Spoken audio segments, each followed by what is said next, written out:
मी प्राचार्य नरहर कुरुंकर प्रगत अध्ययन आणि संशोधन केंद्राचा मनपूर्वक कृतज्ञ आहे की मला आज आपण अतिशय चांगली संधी या निमित्तानं दिलेली आहे आणि विषय सुद्धा मला निवडायचं स्वातंत्र्य पण दिलेलं आहे. आजच्या काळामध्ये असं स्वातंत्र्य मिळणं सुद्धा थोडंसं अवघड आहे.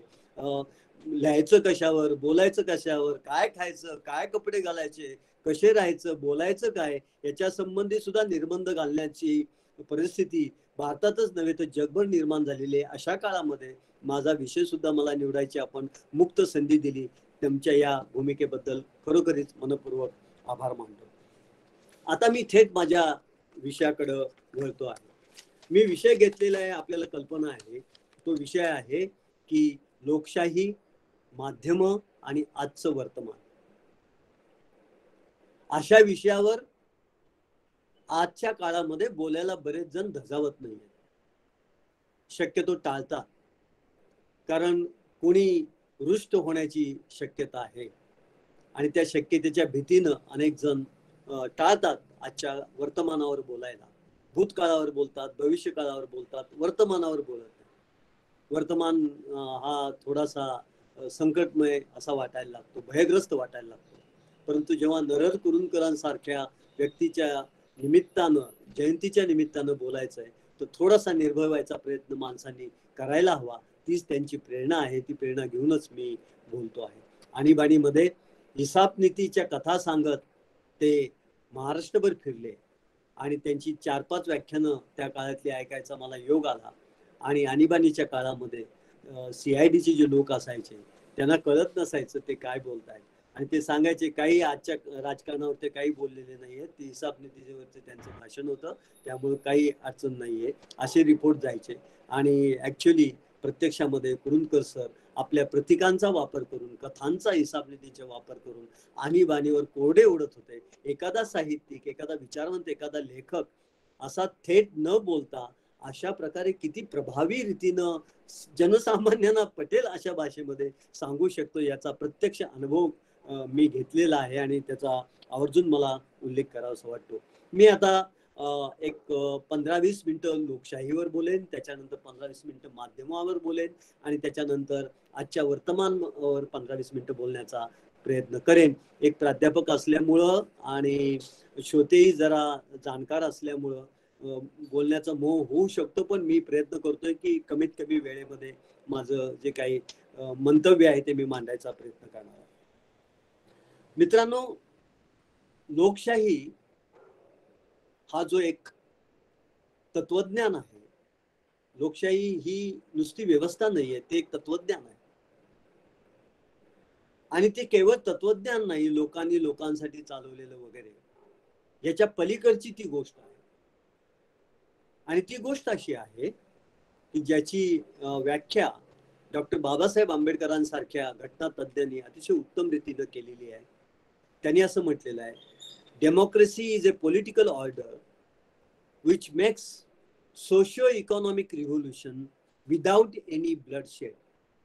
कोणत्याही रक्तपाताशिवाय सामाजिक आर्थिक क्रांती करणारी व्यवस्था म्हणजे लोकशाही आहे. तर लोकशाहीला त्यांनी एक हेतू दिलेला आहे, पर्पज दिलेला आहे. There is a purpose.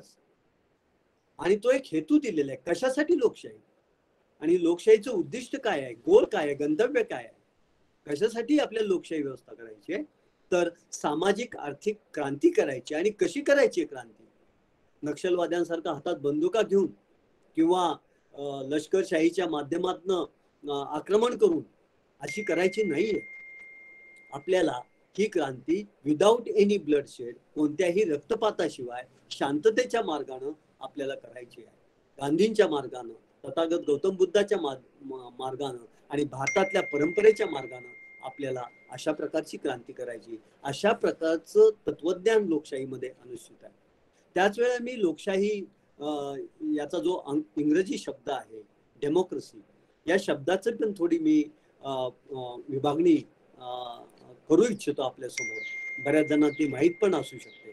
Democracy हा शब्द जो जन्माला आलेला आहे तो असा आलेला आहे, डिमोज म्हणजे डिप्राइड, वंचित, आणि क्रसी मन्स अथॉरिटी, अधिकार.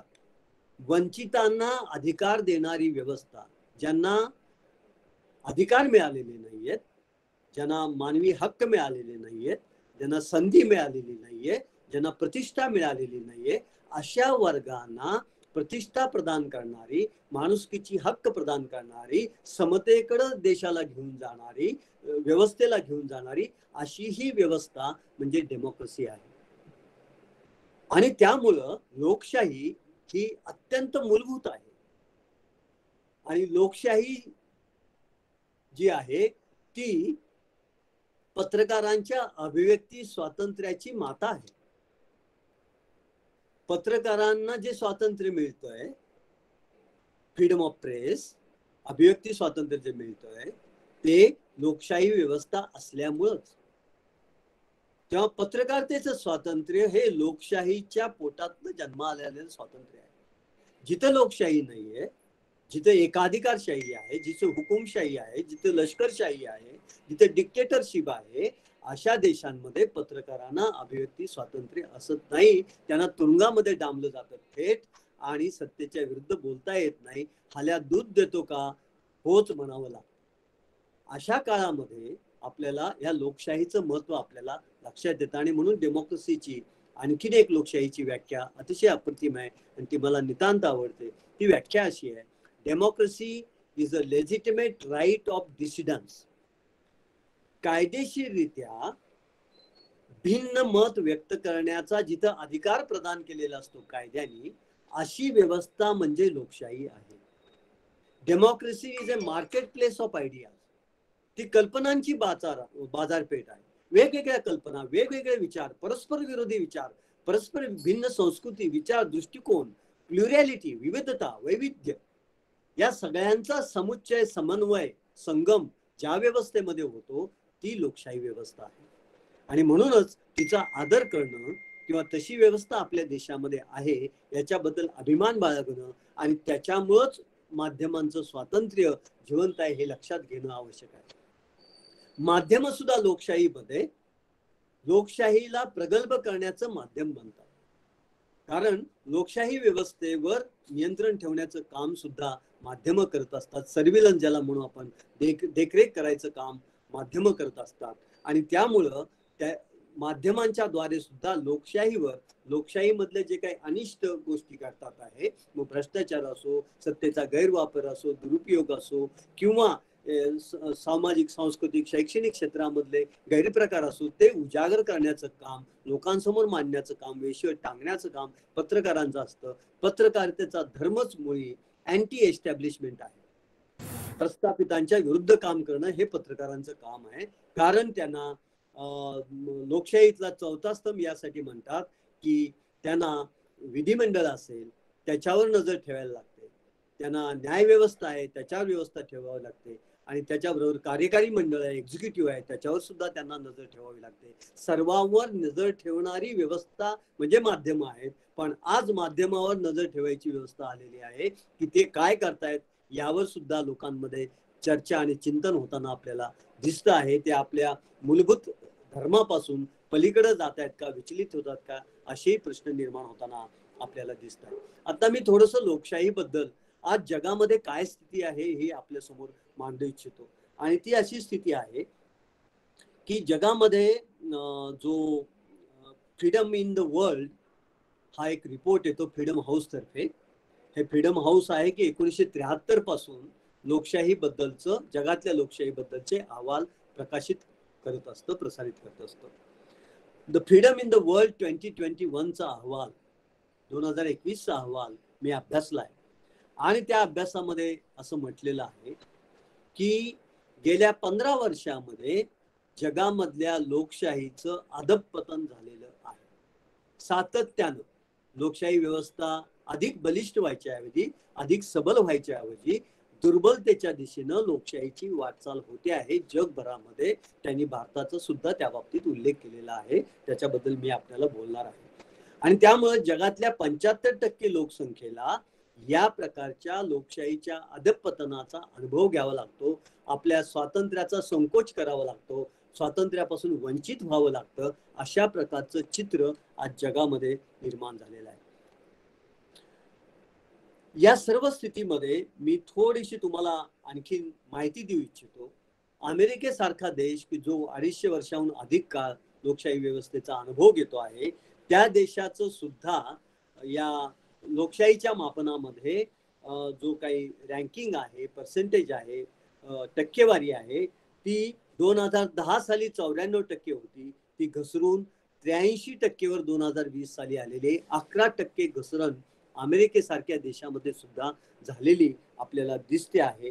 आणि आज जगामधल्या 195 देशांपैकी हा जो अहवाल आहे 2021चा तो सांगतो आपल्याला की जगामधल्या 195 देशातील देशापैकी 20% लोकसंख्येला आजही स्वातंत्र्याचा अनुभव नाही, अनुभूती नाही.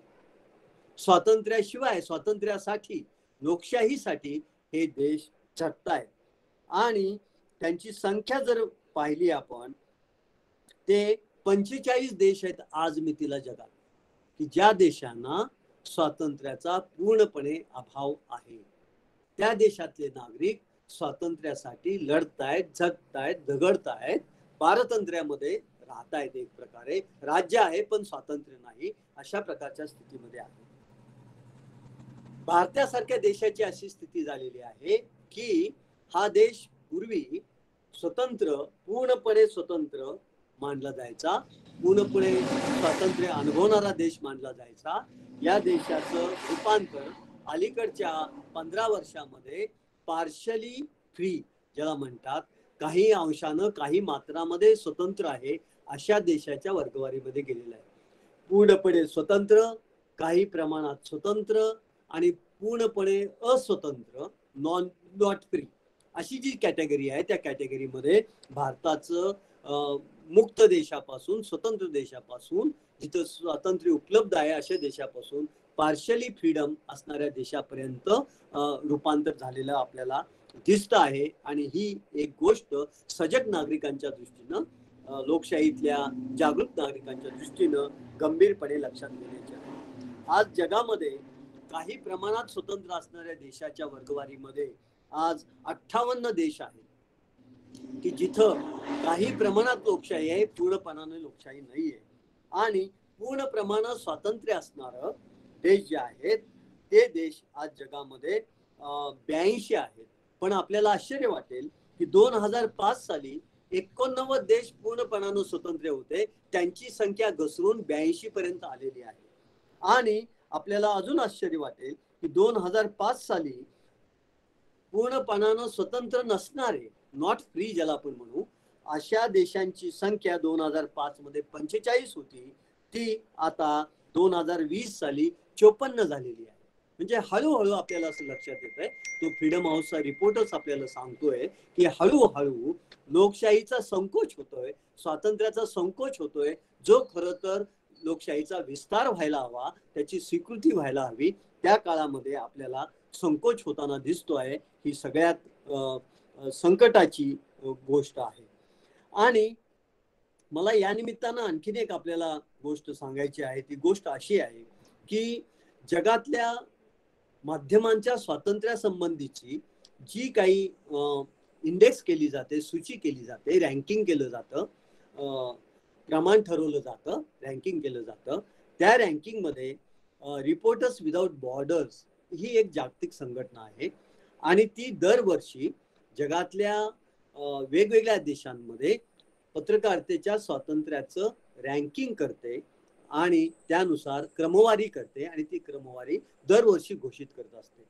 2021 रिपोर्टर्स विदाउट बॉर्डर्स जी काही index, world press freedom index ज्याला म्हणतात, जागतिक वृत्तपत्र स्वातंत्र्य, अभिव्यक्ती स्वातंत्र्य, माध्यम स्वातंत्र्य सूची ज्याला आपण म्हणू, त्या इंडेक्सचं जर आपण स्वरूप पाहिलं तर आपल्याला अत्यंत आश्चर्याचे धक्के बसतील, काही आपल्याला शॉक सुद्धा बसतील. ते शॉक मी तुम्हाला या निमित्तानं सांगू इच्छितो. जगात सर्वोत्तम देश आहेत आजच्या काळामध्ये प्रेस अभिव्यक्तीच्या संदर्भामध्ये, माध्यमांच्या अभिव्यक्तीच्या संदर्भामध्ये. टॉप रँक्ड कंट्रीज ज्याला आपण म्हणू, उत्तम देश आहेत ज्याला म्हणू. इथं वर्तमानपत्राच्या पत्रकारांना, माध्यमांना अभिव्यक्ती स्वातंत्र्याचा पुरेपूर वापर करता येऊ शकतो. कोणतीही आज किंवा संकट त्यांच्यावर येत नाही. ते मुक्त स्वातंत्र्यामध्ये आपलं निहित कार्य, आपला धर्म पत्रकारितेचा उत्तम रीतीने बजावू शकतात. त्यांचा छळ होत नाही, त्यांना त्रास होत नाही, त्यांना तुरुंगात टाकलं जात नाही, त्यांच्यावर खोट्या केसेस केल्या जात नाहीत. अशी जी स्थिती असते, अशी स्थिती असणारे जे पहिले 10 देश आहेत, आपल्याला आश्चर्य वाटेल, यात अमेरिका नाहीये, यात इंग्लंड नाहीये, यामध्ये ऑस्ट्रेलिया नाहीये, यात कॅनडा नाहीये, ज्या देशांची नावं आपण वारंवार म्हणतो. परंतु ते देश कोणते आहेत पहा. जगातला सर्वोत्तम देश नॉर्वे आहे या बाबतीमध्ये. फिनलंड दुसऱ्या क्रमांकावर आहे, ही स्कॅन्डिनेव्हियन कंट्रीज आहे.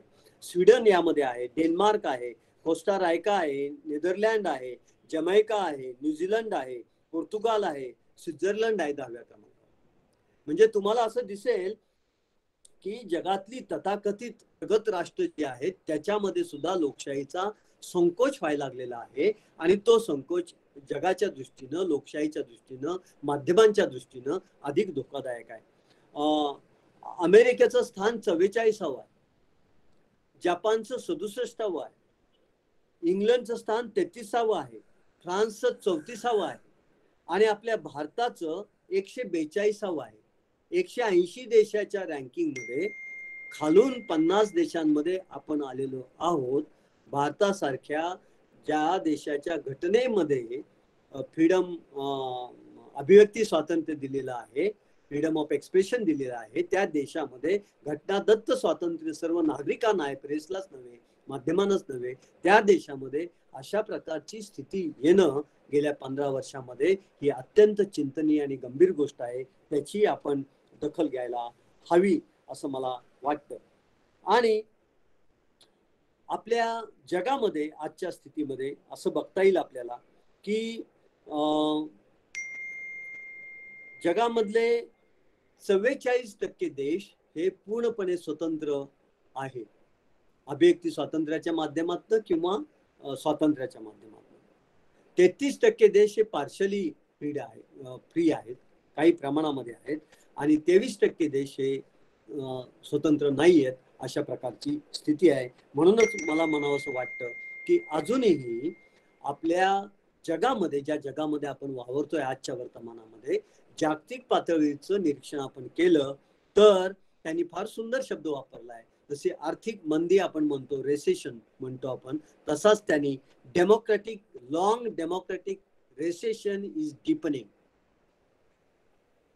लोकशाहीची मंदी दीर्घकाळ होते आहे, टिकते आहे, कारण 15 वर्ष झालं त्याचा अभ्यासातनं हे स्पष्ट झालंय, आणि ती विस्तारत पण आहे. आणि ही अधिक धोकेदायक लक्षण आहे.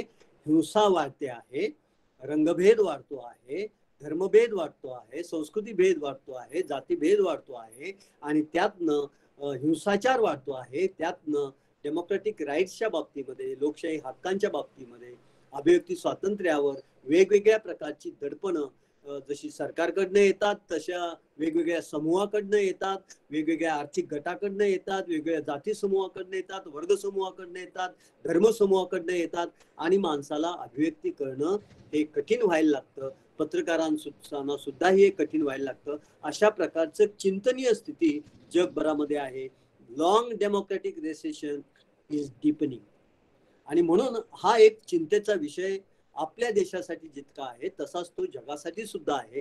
आणि त्यामुळं तुमच्या माझ्यासारख्यांनी याचा विचार करायला हवा, आणि माध्यमांमधले जे माध्यमकर्मी आहेत त्यांनी सुद्धा हा विचार करायला हवा की माध्यम ही आपला राजधर्म सोडून जाता कामा नये. ट्रुथ टेलिंग, सत्य सांगणं हा माध्यमांचा धर्म आहे, माध्यमांचा व्यवसाय आहे. सत्य कथन करणं हा माध्यमांचा धर्म आहे, माध्यम धर्म आहे.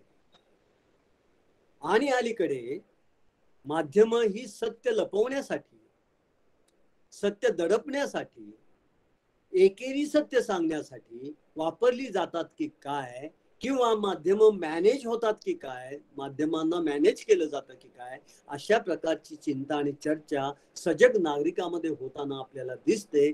आणि त्यामुळं माध्यमांमधली विविधता, वैविध्य, वेगवेगळी मतं, वेगवेगळे दृष्टिकोन, वेगवेगळे विचार आपल्या समोर येत आहेत का, या संबंधीचं एक मोठं प्रश्नचिन्ह आपल्याला अनुभवायला मिळत आहे. मग त्यांच्यावर आर्थिक दडपशाही आहे, त्यांच्यावर राजकीय दडपशाही आहे, त्यांच्यावर सांस्कृतिक दडपशाही आहे, जातीय धार्मिक दडपशाही आहे, आणि एका विशिष्ट प्रकारानं त्यांनी चालावं, तसं आपण गाण्याच्या बैलाला डोळे बांधून फिरायला लावतो गोल गोल, तशा प्रकारची स्थिती आपल्या देशामध्ये निर्माण करण्याचा प्रयत्न केला जातोय, आणि तो अतिशय धोकादायक आहे असं मला नम्रपणानं इथं सांगावं असं वाटतं. आणि लोकशाहीच्या ज्या मूळ रूपामध्ये माध्यमांचं जे काम आहे त्या कामापासून आपण दूर जातोय की काय असं मला वाटायला लागतं. या निमित्तानं मला एक अद्भुत असा उल्लेख मला माझ्या वाचण्यात आलेला आहे आणि तो मी इथे सांगू शकतो. हिंदीचे पत्रकारितेचे पितामह म्हणून ज्यांना मानलं जातं, पंडित बाबूरावजी पराडकर, जे महाराष्ट्रीयनच होते, महाराष्ट्रातलेच होते, पण उत्तर भारतामध्ये त्यांनी आपली पूर्ण कारकीर्द केली, देशभक्त होते, आणि त्यांना भीष्म पितामह पत्रकारितेचं म्हटलं जायचं. आणि आज या दैनिकाचे ते संपादक होते आणि एक अतिशय तेजस्वी पत्रकार म्हणून त्यांचा उल्लेख केला जातो. आणि त्या अशा पत्रकारांनी आपल्याला लक्षात घ्यायला हवं की त्यांनी त्यांच्या संपादकांची परिषद 1925ला भरली होती. स्वातंत्र्याच्या आधी जवळपास 20 वर्ष भरलेली होती. आज जवळपास त्याला 100 वर्ष होतील 2-4 वर्षांनी. त्यावेळेला त्यांनी संपादकांच्या परिषदेमध्ये जी भविष्यवाणी केलेली आहे, जे माध्यमांबद्दल व्यक्त केलेलं आहे, त्यावेळेस तर वृत्तपत्रच होती, त्या संदर्भातलं जे भाष्य केलंय, असं वाटतं की ती आजची माध्यमं पाहून ते बोलतायत की काय. मी ते हिंदी मधलं मूळच आपल्या समोर वाचून दाखवतो. पत्र निकालकर सफलतापूर्वक चलाना बड़े बड़े धनिकों अथवा सुसंगठित कंपनियों के लिए ही संभव होगा. आज आपण ते बघतोय. पत्र सर्वांग सुंदर होंगे, आकार बड़े होंगे, छपाई अच्छी होंगी, मनोहर मनोरंजक ज्ञानवर्धक चित्रों से सुसज्जित होंगे, लेखों में विविधता होगी, कल्पनात्मकता होगी, गंभीर गवेषणा होगी, मनोहारिणी शक्ति भी होगी, ग्राहकों की संख्या भी लाखों में गिनी जाएगी. यह सब कुछ होगा, पर पत्र प्राणहीन होंगे. पत्रों की नीति देशभक्त, धर्मभक्त अथवा मानवता के पुजारी या उपासक महाप्राण संपादकों की नीति न होगी. इन गुणों से संपन्न लेखक विकृत मस्तिष्क के समझे जाएंगे. संपादक की कुर्सी उन तक पहुंचना भी असंभव होगा. वेतनभोगी संपादक मालिकों का काम करेंगे और बड़ी खूबी के साथ करेंगे. अपन अनुभव तो है. वे हम लोगों से अच्छे होंगे, पर आज भी हमें जो स्वतंत्रता प्राप्त है 1925 स्वातंत्र्याच्या आधी, पर आज भी हमें जो स्वतंत्रता प्राप्त है वह उन्हें न होगी. पंडित बाबूराव पराडकर. मित्रांनो, लक्षात घ्या की एका थोर विचारवंत संपादकांचं वैचारिक अधिष्ठान आणि भविष्यदर्शी विचार काय गुणवत्तेचे असतात त्याचं हे ज्वलंत उदाहरण आहे. ते एकीकडं देशभक्तीचं काम पण करायचे आणि पत्रकारिता पण करायचे. ब्रिटिशांच्या काळामध्ये निर्भयपणे लिहिणारे आणि तरी सुद्धा तिथं स्वतंत्रता आहे असं म्हणणारे अशा काळातले हे पत्रकार आहेत. जेव्हा आपल्या देशामध्ये आजच्या परिस्थितीमध्ये पत्रकारांना, मला दुःख होतंय, जगभरामधले ते अहवाल आहेत आणि आपण रिपोर्टर्स विदाउट बॉर्डरचा अहवाल पाहिला तर आपल्याला अशा अनंत कथा जगभरातल्या वाचायला मिळतील की जिथं पत्रकारांची अशा प्रकारे छळवणूक होते आहे, त्यांना तुरुंगात दाबलं जात आहे, दाबलं जात आहे, त्यांच्यावर वेगवेगळ्या चुकीच्या केसेस केल्या जात आहेत आणि अभिव्यक्तीवर त्यांच्या संकोच आणला जात आहे, ज्याद्वारे ज्यांना बोलायचं आहे त्यांनी आपलं त्याला टांगती तलवार ठेवून त्यांनी आपला आवाज बंद करावा. Making voiceful people voiceless. जे अभिव्यक्ती करतायत खुल्या मनानं त्यांनी मूक व्हावं, बधीर व्हावं, यासाठी अधीर झालेले वातावरण आजच्या आपल्या देशामध्ये निर्माण होतंय, जगामध्ये निर्माण होतंय. अशा प्रकारची स्थिती निर्माण होताना आपल्याला दिसते आहे आणि त्यामुळेच मला आजच्या काळामध्ये या बाबतीमध्ये चिंता व्यक्त करावीशी वाटते आहे. मी एक उदाहरण देतो, पत्रकारितेचा धर्म काय असतो. तो धर्म असा आहे की एक उदाहरण देऊन मी सांगतोय की मी म्हटलं होतं की पत्रकारितेचं मुख्य काम हे अँटी एस्टॅब्लिशमेंट असतं. कारण एस्टॅब्लिशमेंट जे असतात वेगवेगळ्या क्षेत्रातल्या साहित्य, संस्कृती, राजकारण, समाजकारण, शिक्षणकारण, संस्कृतीकारण यांच्याकडनंच काही ना काहीतरी चुकीच्या गोष्टी घडत असतात, अगोचर गोष्टी घडत असतात. तेव्हा त्यांच्यावर देखरेख करणं, नजर ठेवणं हे फार महत्वाचं गोष्ट असते. आणि ती गोष्ट कशा पद्धतीनं व्यक्त होते आहे मी तुम्हाला उदाहरण देतो. रोहिणी सिंग नावाच्या 35च्या भारतातील पत्रकार आहेत. या रोहिणी सिंग निर्भय पत्रकार आहेत आणि पत्रकारितेचा धर्म अतिशय तीव्रतेनं पाळणारे आहेत, त्या तत्वानं पाळणारे आहेत. 8-10 वर्षापूर्वी जेव्हा युपीएचं सरकार होतं तेव्हा त्यांनी युपीए 1, युपीए 2 सरकार होतं, त्यावेळेला त्यांनी प्रियंका गांधी यांचे मिस्टर वाड्रा यांच्या जमिनीच्या प्रकरणावर जबरदस्त कव्हरेज केलं. आपल्या स्टोरीज छापल्या, पुराव्यासहित, आधारासहित छापल्या,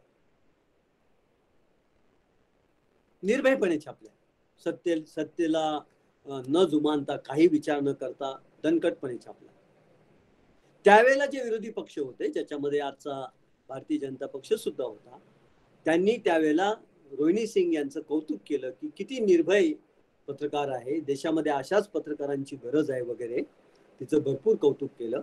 आणि काँग्रेसकडनं असं सांगण्यात आलं की ही भाजपची हस्तक आहे, विरोधी पक्षांची हस्तक आहे, अशा प्रकारची टीका तिच्यावर त्या काळामध्ये झाली. पण तिनं आपला धर्म सोडला नाही. 14 नंतर सत्ता पालट झाला आणि 14 नंतर भाजपचं सरकार आलं.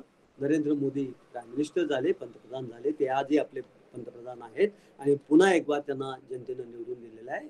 लोकशाही मार्गाने निवडून आलेले सरकार आहे. पुन्हा रोहिणी सिंगनी आपलं तेच जे काही धर्म आहे की अँटी एस्टॅब्लिशमेंट, व्यवस्थेच्या विरुद्ध, जी व्यवस्था चुकते आहे तिच्या विरुद्ध उभं राहायचं, हा जो पत्रकारितेचा धर्म आहे, सत्य सांगण्याचा धर्म आहे, सत्य लपवणाऱ्याला उघड करण्याचा धर्म आहे, opening the close mouths and close doors, बंद दरवाजे आणि बंद तोंड उघडी करण्याचा, बोलकी करण्याचा जो व्यवसाय आहे, त्या व्यवसायाच्या तत्वाने त्यांनी काम केलं.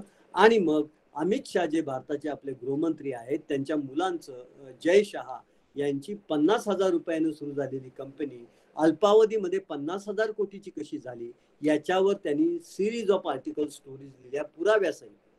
आणि मग पुन्हा त्यांना अशाच प्रकारे टीका करण्यात आली की ती काँग्रेसची हस्तक आहे आणि तिला धमक्या देण्यात आल्या, जीव घेण्याच्या धमक्या देण्यात आल्या, 100 कोटीचा तिच्या अब्रूनुस्कीचा दावा ठोकण्याचा प्रयत्न केलेला, तशी पण धमकी दिली गेली. आणि तरी ती म्हणते आहे मी माझ्या पत्रकारितेचा धर्म पालन करते आहे, मी सत्य सांगण्याचं काम करते आहे. पत्रकारिता इथं असते जेव्हा तुम्हाला अभिव्यक्त होण्यासाठीची अनंत दृश्य अदृश्य दर्पण तुमच्यावर कार्य करत असतात तुमच्या मनावर, त्यावेळेला निर्भीडपणे सत्य सांगण्याची क्षमता असणं फार आवश्यक असतं. कुरुंदकरांनी तुरुंगात जायच्या ऐवजी आणीबाणीमध्ये लोकजागर केला ईसापनीतीच्या भाषणातनं आणि लोकांना जागृत केलं. या प्रकारचं काम पत्रकारांनी करायचं असतं, विचारवंतांनी, साहित्यिकांनी, लेखकांनी करायचं असतं. त्या प्रकारची जबाबदारी माध्यमांची असते. आणि मला आनंद वाटतोय की आजही आजच्या संकटमय काळामध्ये मुख्य प्रवाहातली पत्रकारिता थोडीशी आपल्याला अशी दिसते की एककल्ली, एकांगी होताना दिसते. त्यावेळेलाच काही पत्रकारितेमधले, मग ते मुद्रित माध्यम असो किंवा टेलिव्हिजनची चॅनल्स असो किंवा वेब चॅनल्स असो, त्याच्यामधनं सत्य सांगण्याचा प्रयत्न करणारे, निर्भीडपणे सत्य सांगण्याचा प्रयत्न करणारे कमी असले तरी आजही तसे पत्रकार आहेत, याचा आपल्याला अभिमान वाटायला हवा. आणि त्याचाही उल्लेख या वर्ल्ड फ्रीडम रिपोर्ट मध्ये सुद्धा आलेला आहे की अशा जगभरामध्ये असे पत्रकार कोणतीही किंमत मोजायला तयार असतात, पण सत्य सांगण्याच्या आपल्या धर्मापासून बाजूला हटत नाहीत. त्या प्रकारचं कार्य करणारे पत्रकार आज भीतीला आहेत. बऱ्याचदा आपल्याला असं जाणवतं की पत्रकारांनी रिपोर्टिंग केलं म्हणजे मी तुम्हाला काही उदाहरणं 2-3 सांगेन आणि मग कारण हे वर्तमानाशी संदर्भित असल्यामुळं वर्तमान स्थिती याच्यावरही मला बोलायचं आहे, वर्तमानावरही बोलायचं असल्यामुळं मी वर्तमानातले काही उदाहरणं देऊ इच्छितो आणि एक पत्रकारितेचा विद्यार्थी म्हणून अतिशय तटस्थपणे ही उदाहरणं मी देतो आहे. आपण असं विचार करा की अलीकडे कोविड-19 आल्यानंतर कोरोनानं झालेल्या मृत्यूची संख्या हा एक वादग्रस्त विषय जगभर झाला. जगातल्या अनेक देशांनी आपले आकडे पुन्हा सुधारित करून प्रसारित केले आणि त्याच्यामध्ये हजारोंची संख्या नव्यानं पुढे आलेली आपल्याला दिसते. जशी आपल्या महाराष्ट्रात आलेली आहे, गुजरातमध्ये आलेली आहे, उत्तर प्रदेशमध्ये आलेली आहे. आणि आपल्याला असं दिसतं की त्या पत्रकारांनी काय केलं, मी सांगू इच्छितो तुम्हाला की त्या पत्रकारांनी काय केलं की मृत्यू प्रमाणपत्रांची संख्या मोजली, वर्तमानपत्रामध्ये मृत्यूची संवेदना देणाऱ्या ज्या जाहिराती येतात त्या पाहिल्या, त्यांची संख्या मोजली. नंतर स्मशानामध्ये जाऊन आज किती लोकांचं कोरोना पद्धतीनं अंत्यदहन करण्यात आलं, पुण्यात आलं, जाळण्यात आलं, त्याची माहिती घेतली, त्याचे आकडे घेतले आणि सगळ्यांचा एकत्रित अभ्यास करून सरकारनं सांगितलेले आकडे त्या संबंधित राज्याच्या आणि माध्यमांनी केलेल्या संशोधनातनं आलेले आकडे याचा त्यांनी सखोल अभ्यास केला, संगती लावली, विसंगती शोधली आणि सिद्ध केलं की 4 ते 5 पट अधिक मृत्यू कोरोनामुळे झालेले आहेत. कारण ग्रामीण भागामध्ये जे मृत्यू व्हायचे ते हॉस्पिटलमध्ये होत नव्हते, हॉस्पिटल नसायची. ग्रामीण भागामध्ये अजूनही आपल्याला कल्पना आहे की हेल्थ आरोग्याची सुविधा फारशी नाहीये, त्यामुळे तिथं नोंदणी व्हायची नाही. काही खाजगी हॉस्पिटलमध्ये मृत्यू पावायचे, काही घरीच मृत्यू पावायचे. अशा प्रकारे जे लोक मृत्यू पावले त्यांची आकडेवारी आपल्याला पोचत नसायची, मिळत नसायची. आणि तुम्हाला कल्पना आहे की उत्तर प्रदेशमध्ये तर अक्षरशः नदीच्या काठावर ज्यांना अंत्यदहन करण्याची परंपरा ज्या समाजामध्ये आहे त्या समाजातल्या लोकांनी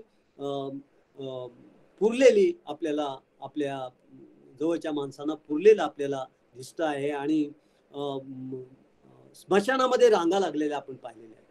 तेव्हा हे सगळं जे काही चित्र आहे यातलं सत्य जगासमोर येणं आवश्यक आहे आणि मग ते जगासमोर आणण्याचा प्रयत्न अनेक दैनिकांनी, अनेक माध्यमांनी अतिशय प्रभावी रीतीनं केलेला आपल्याला या काळामध्ये सुद्धा दिसतो आहे. आणि पत्रकारितेचा हाच खरा धर्म आहे की जे काही होतंय ते नीटपणे स्पष्टपणानं मांडायचं. ब्राझीलमध्ये जेव्हा वॅक्सिनचा, लसीचा खरेदीची आदेश देण्यात आला त्या पंतप्रधानांकडनं, त्याबद्दल सुद्धा आता ब्राझीलमध्ये चौकशी चालू आहे आणि ते ऑर्डर जी आहे ती आदेश जो आहे तो रद्द करण्यापर्यंत परिस्थिती आलेली आहे. आणि खुली तिथे चर्चा होतीये पार्लमेंटच्या समोर, इन्क्वायरी कमिटीच्या समोर, आणि ती टेलिव्हिजनवर लोकांना दिसते, नागरिकांना, नागरिक पाहतायत की काय चूक झाली, कशी चूक झाली, वर्ल्ड हेल्थ ऑर्गनायझेशनने मान्यता न दिलेली लस का देण्यात आली, का त्याला ऑर्डर देण्यात आली, त्याची किंमत मूळ किमतीपेक्षा अधिकची का झाली, याच्यावर चर्चा आणि चिंतन व्हायला लागलेलं आपल्याला दिसतं आहे.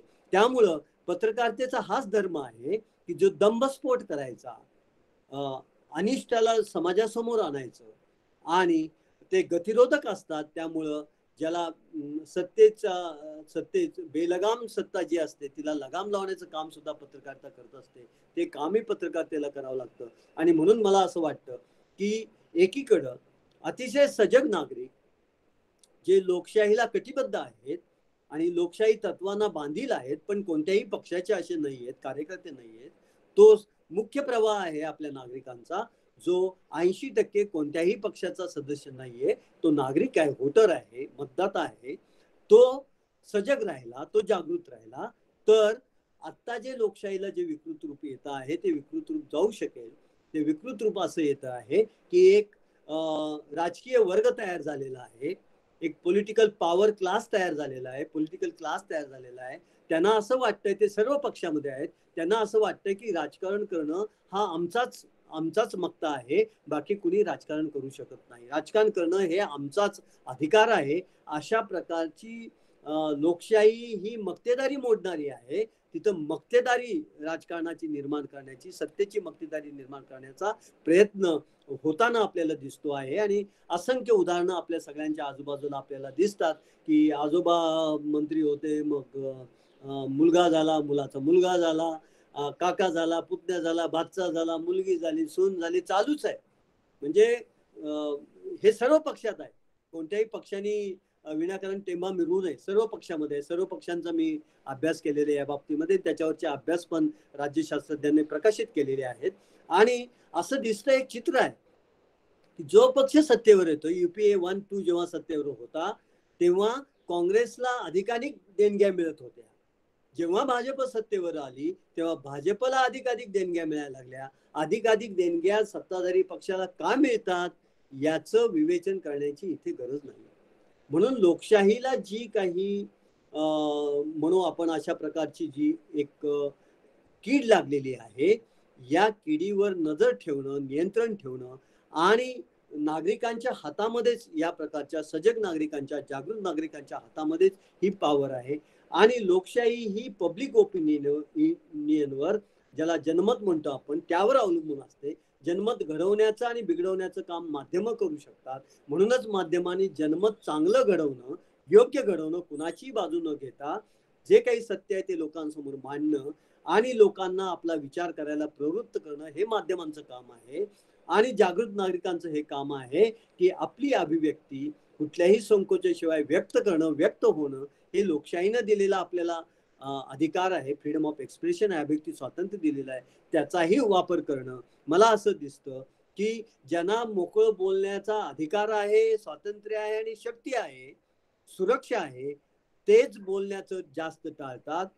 आणि ज्यांना सुरक्षा नाहीये, आर्थिक सुरक्षा नाही, सामाजिक सुरक्षा नाहीये, ते मात्र स्पष्टपणाने बोलतात.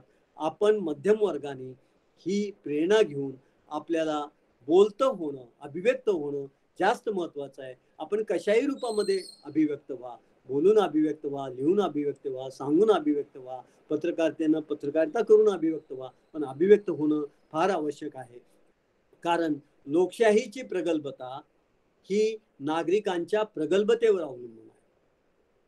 जितके जागरूक नागरिक तितकी जागरूक लोकशाही, जितकी जागरूक लोकशाही तितकं जनहिताचं काम होईल. पब्लिक इंटरेस्ट, प्रायव्हेट इंटरेस्ट आणि पब्लिक इंटरेस्ट, खाजगी हित हे लोकशाहीचा धर्म नाही. जनहित, पब्लिक इंटरेस्ट हा लोकशाहीचा धर्म आहे, लोकशाहीचं कार्य आहे. आणि त्यामुळं जनहितापासून लोकशाही, अथवा सरकार, ते राज्याचा असो केंद्राचा असो, ते खाजगी हिताकडं, प्रायव्हेट हिताकडं, प्रायव्हेट इंटरेस्टकडं वळायला लागलं तर त्याच्यावर नियंत्रण करणं, त्या संबंधी अभिव्यक्त होणं हे आपलं काम आहे. आणि हे नागरिकांचं काम आहे, हे पत्रकारांचं काम आहे, हे सर्व राजकीय पक्षामधल्या विचारी व्यक्तींचं काम आहे, विचारवंतांचं काम आहे. आणि ही जर मतं प्रगल्भ झाली, लोक प्रगल्भ झाले, नागरिक प्रगल्भ झाले तर जनमत प्रगल्भ होईल. आणि जनमत प्रगल्भ झालं तर सत्तेचा दुरुपयोग करणाऱ्यांवर आपल्याला नियंत्रण ठेवता येऊ शकतं. दबाव गट, प्रेशर ग्रुप्स ही चांगली कल्पना आहे, त्याला आपण दबाव गट चांगल्या अर्थानं घेऊया की असे लोकशाहीचे दबाव गट निर्माण होणं अत्यंत आवश्यक असतं. आणि त्यासाठी आपल्याला या प्रकारच्या संस्था, संघटना वेगवेगळ्या पातळीवरच्या अत्यावश्यक असतात. त्याद्वारेच आपल्याला समाजाचं भलं करता येऊ शकतं. आपल्याला एक उदाहरण देतो म्हणजे तुम्हाला सत्तेचा दुरुपयोग कसा होतो कळेल. आधीच्या काळामधले राजकीय नेते जे होते ते समाजहिताचं, जनहिताचं काम करायचे. म्हणून खाजगी क्षेत्रामध्ये असणारे कारखाने, साखर कारखाने त्यांनी सहकारी क्षेत्रामध्ये आणण्यासाठी चळवळी केल्या. शेतकऱ्यांचं शोषण होतं म्हणून. आणि नंतरच्या कालखंडामध्ये आपल्याला दिसेल की 10-20 वर्षापूर्वी आपल्या आणि अलीकडच्या कालखंडामध्ये सुद्धा असं आपल्याला म्हणता येऊ शकतं की जी सहकारी कारखाने आहेत ते खाजगीकरण करण्याचं काम आपले राजकीय नेते करतायत, वेगवेगळ्या पक्षांचे राजकीय नेते करतायत. हा जो एक चुकीचा प्रवास होतो आहे लोकशाहीचा, तो अतिशय घातक आहे. आणि त्याकडे सुद्धा मी आपलं लक्ष वेधू इच्छितो. म्हणूनच आपल्या सर्वांची ही जबाबदारी आहे की लोकशाहीचं जतन करणं, लोकशाहीचं रक्षण करणं, माध्यमांनी लोकशाहीचं रक्षण करणं. त्यामुळं माध्यमांची अभिव्यक्ती टिकून राहू शकते. माध्यमांचा प्राण लोकशाहीच्या मुठीत आहे आणि लोकशाहीचा विकास माध्यमांच्या मुठीमध्ये आहे आणि या दोन्हींचंही संगोपन हे जागरूक नागरिकांच्या मुठीमध्ये आहे. त्यामुळे हे भान ठेवून आपण लोकशाहीच्या संवर्धनासाठी, त्याचबरोबर अभिव्यक्ती स्वातंत्र्याच्या संवर्धनासाठी, माध्यमांच्या राजधर्मासाठी आपण सर्वांनी जागरूक होऊन काम करायला हवं. कारण देशाचं हित हे जनतेच्या हितावर अवलंबून आहे आणि जनतेचं हित, आपलं हित कशावर अवलंबून आहे हे जनतेनंच दक्ष राहून त्याच्यावर उपाययोजना करायची गरज आहे. त्या संबंधी भूमिका घेण्याची गरज आहे. भूमिका घेणारे नागरिक अधिकाधिक घडणं आणि चुकीला चूक म्हणण्याची शक्ती त्यांच्यामध्ये निर्माण होणं, आत्मशक्ती निर्माण होणं आवश्यक आहे. आपल्याकडे असं आहे की गुंडांना आपण गुंडा आहे असं म्हणू शकत नाही, कारण तो आपल्याला मारण्याची शक्यता असते. आणि चांगल्याला चांगलं म्हणण्यासाठी आपली जीभ धजावत नाही, कारण चांगल्याचं स्वागत करण्याची आपली प्रवृत्ती फार कमी असते. त्यामुळं दुसऱ्याला चांगलंही म्हणवत नाही आणि गुंडाला गुंडही म्हणत नाही. अशा एका विचित्र अवस्थेमध्ये, कोंडीमध्ये आपण सगळे सापडलेलो आहोत. या एका मानसिक तुरुंगातनं आपण बाहेर पडूया आणि पुढे जाऊया. पुन्हा एकदा मी प्राचार्य नरहर कुरुंदकर यांच्या स्मृतींना आणि प्रेरणांना अभिवादन करून थांबतो. जय